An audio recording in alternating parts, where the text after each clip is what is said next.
భారత్ కు మాల్దీవులు అత్యంత విశ్వసనీయ దేశమని ప్రధాని మోదీ అన్నారు.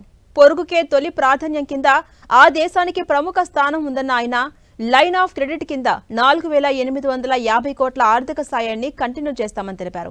ఆ దేశ అధ్యక్షుడు మహ్మద్ మైజుతో భేటీ అనంతరం ఇరు దేశాల మధ్య వాణిజ్య, రక్షణ, మౌలిక వస్తువులు వంటి రంగాల్లో పరస్పర సహకారానికి ఇరు దేశాలు అంగీకరించాయని చెప్పారు మోదీ.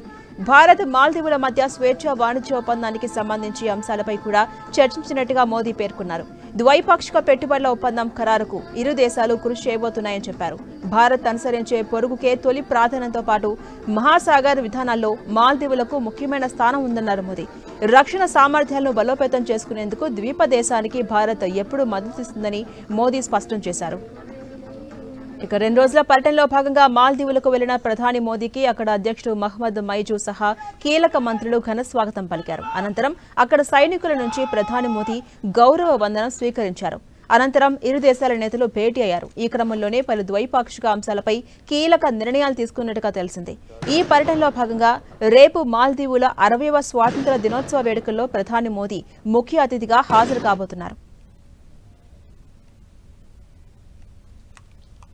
भारत मालदीव का सबसे करीबी पड़ोसी। मालदीव भारत की नेबरहुड फर्स्ट पॉलिसी और महासागर विजन दोनों में एक अहम स्थान रख भारत को मालदीव का सबसे भरोसेमंद मित्र होने पर भी गर्व है। आपदा हो या महामारी, भारत हमेशा फर्स्ट रिस्पॉन्डर बनकर साथ खड़ा रहा।